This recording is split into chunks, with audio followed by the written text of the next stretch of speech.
pre-sound check here in Peoria today, and I'm going to take you through my setup, how I'm monitoring, and give you guys a little taste of what I'm hearing in my ears, and maybe we'll do a little sound check run through on something. So yeah, check this out. We're going to go through the kit first. You guys have seen this maybe before, but here's a quick refresher on this. They're working on lights here right now, setting some lights, and we got sound check in about 35 minutes. So let's jump into this. A lot of people have been asking to see what's going on back here, so here we go.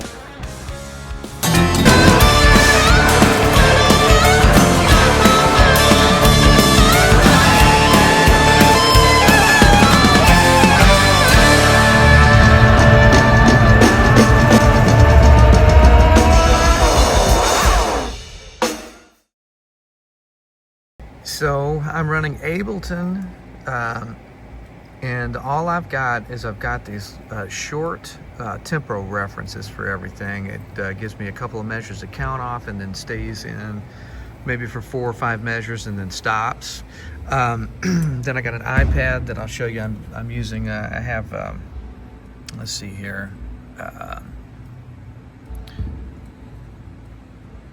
This is just my control point for Ableton, so I launch everything here, and so then let's see, also the brains to my my mix is right here. That's the software interface for the Mackie DL32R, which I'm using.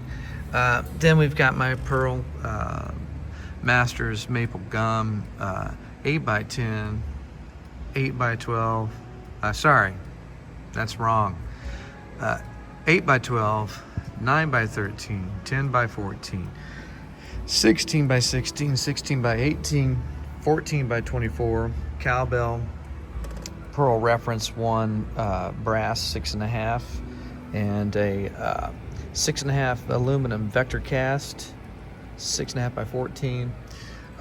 We got Peisty Signature 6 and 8 splashes. Then we've got Big Beat 21, 19. Then we have a Masters 22 Dark Crisp, 20-inch Big Beat, 22-inch Modern Essential China, and then 15-inch Modern Essential 602 hats. So that's the drum rundown. Let's get into a little sound from the kit. Okay, now we'll take a look at what's going on inside the mixer here. We've got the software interface here for the Mackie DL32R, right? And so basically I have a Dante split. That's what's unique about the 32R, which unfortunately don't make quite this way anymore, but the SE is an incredible box. We'll get to that another time. I have a Dante split with 32 inputs, so I have all the drum inputs that they have in front of house, as you'll see here. And then I get a few things subbed down to me. There's multiple keyboard tracks for, say, like you see here, Ray and Dennis. And then if there's anything that plays back which we don't use, then we've got Joe, Luke vocal, some extra aux stuff, click, right? And then I'm doing a little effect on the drums here that you'll hear. But that gives me control over what I'm doing and what I'm hearing. And the thing is it just doesn't change. I'll go months without having to adjust anything. So that's the reason I do this, kind of just dispelling that myth that the environment changes from night to night that much, because it doesn't, especially not on drums, guitar amps, direct keyboards. So yeah, just to give you a look at kind of how this works, here's a look at what the bass drum EQ is doing, which is a lot, but that's what it takes, you know. So that's a bit of what I'm hearing there. There's an additional mic here. The snare looks like this, my top primary snare.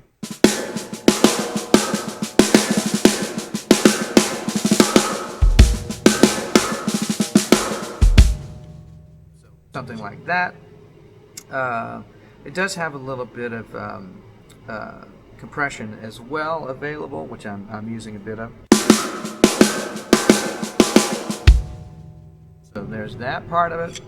And what's great is this is the same kind of software and stuff you guys can get at home. The DL32SE has all the same processing, and it's killer. It's killer. I've been using this thing for 10 years, and it's a game changer for me. Let's see. I have another look at something. Here's the overheads. For example, you can see some pretty intense limiting going on here.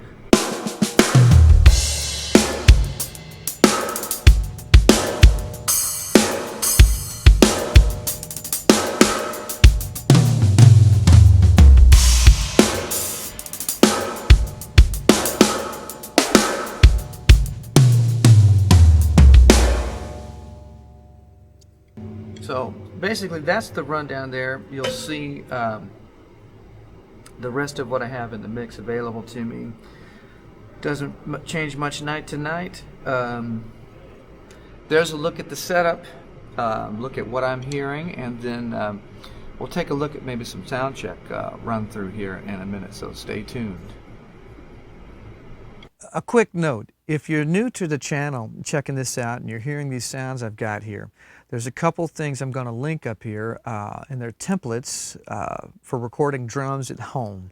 And there's a link to a video that kind of describes what it is. But what you're hearing here, I've done an approximation for Logic and Pro Tools, and it gets you set up and sort of in a close proximity to what I'm doing here with minimal required equipment. So thanks for checking that out. Let's get back to it.